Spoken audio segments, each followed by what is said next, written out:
বিসমিল্লাহির রহমানির রহিম।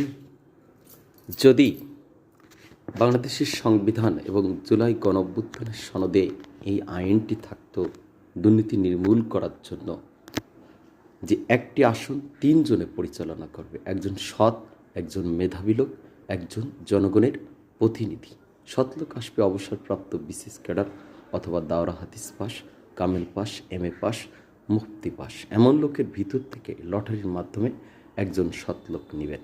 সৎলোক নেওয়ার আগে তার সত্য দেওয়া থাকবে, তিনি 100 টাকার স্ট্যাম্পে লিখিত দেবেন, আমি যদি দুর্নীতি করি তাহলে আমার আজীবনকাল জেল অথবা ফাঁসি। তা নাহলে সৎলোক যাচাই হবে না। সৎলোকের কাজ হবে ওই আসনের অর্থ পরিচালনা করা এবং সমস্যা খুঁজে বের করা।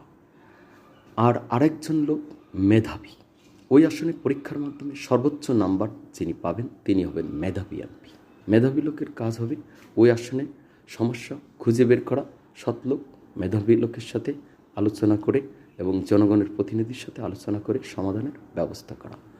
আর আরেকটা লোক চাই, তিনি আসবেন জনগণের প্রতিনিধি। সিসি ক্যামেরার সামনে ভোট হবে, সিসি ক্যামেরায় ভোট হয়ে যাকে জনগণ মনোনীত করবে তিনি হবেন জনগণের প্রতিনিধি। জনগণের প্রতিনিধির কাজ হবে সৎলোক মেধাবী লোকের সাথে আলোচনা করে ওই আসনের সমস্যা সমাধানের ব্যবস্থা করা।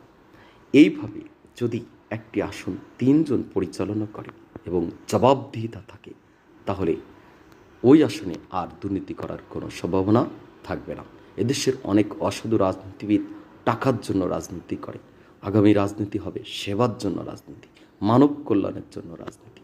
সেই সাথে আরেকটা কথা বলতে চাই, এদেশের ভূমি অফিস থেকে সর্বোচ্চ সচিবালয়ের অফিস পর্যন্ত প্রত্যেকটা অফিসে মনিটরিং করার জন্য, দুর্নীতিবাজ চাঁদাবাজ নির্মূল করার জন্য যদি একটি সৎলোক এবং মেধাবী লোক নিয়োগ দেওয়া হয় এবং বিকাল 4টার পরে যদি সাংবাদিকদের নিয়ে ব্রিফিং করা হয় এই অফিসের আয় কত, ব্যয় কত, সিসি ক্যামেরায় সব কিছু উঠে আসবে, সর্বক্ষণ সিসি ক্যামেরা লাগানো থাকবে এবং 4টার পরে ব্রিফিংয়ে প্রতিদিন বলে দেবে, তাহলে দুর্নীতিবাজ ধরা পড়ে যাবে।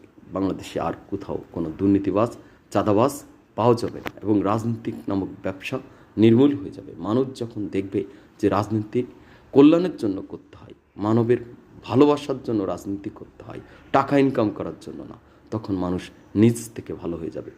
অর্থাৎ বাংলাদেশের রাজনীতির ভিতর থেকে টাকা আলাদা করে দিতে হবে, তাহলে মানুষ নির্দিষ্ট লক্ষ্যে পৌঁছাতে পারবে এবং জনগণের আকাঙ্ক্ষা পূর্ণ হবে যদি সৎলোক পরিচালনা করে।